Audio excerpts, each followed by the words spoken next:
Ladies and gentlemen, boys and girls, how are my snipers doing today? We're doing fantastic. Listen, Bitcoin created new all-time highs. But the thing is, altcoins are struggling, and I'll tell you why, guys. Look, there's this thing called Bitcoin dominance, which pretty much shows how much money there is in Bitcoin percentage-wise, right? At this current moment, we have over 61%, 61.38% of the money is in Bitcoin. So if I were to give you a very, very simple example, right?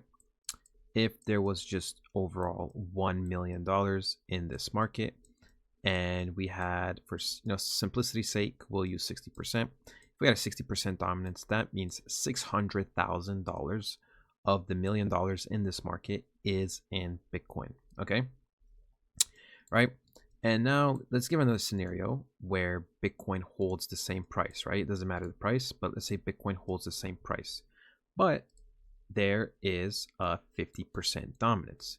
Well, what would that mean in this scenario? Well, in this scenario, that means that there would be an extra $200,000 in this market. And, if Bitcoin held the same price, 50% of this is 600K.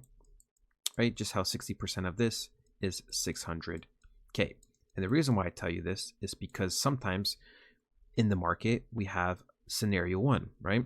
Where we have, less money, but simply a higher dominance. Or we have the same amount of money, but we have a higher dominance, which means the altcoins are bleeding out and that altcoin money is going to Bitcoin.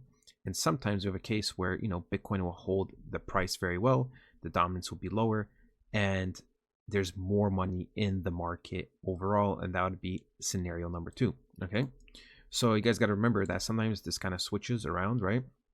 Sometimes money starts leaving the market, but it starts leaving from altcoins mainly. Bitcoin still might hold its price, and that's when Bitcoin dominance goes up. Now eventually the cool thing is that things are going to flip, right? So let's say Bitcoin reaches a dominance of 70%. Eventually it might drop to, let's say, 45%, but it might still hold its price or start dropping very, very slowly. And that's because a lot of money is going from Bitcoin to altcoins, ladies and gentlemen. Yes, so it starts funneling down, and that's when we see these massive rallies. At this current moment, things are still sleeping. Yes, there's some pumps, but overall we're not going to get too many big moves until altcoin season happens. I hope I explained this in a very, very simple way. Guys, I love you so much, and I'll talk to you guys next time.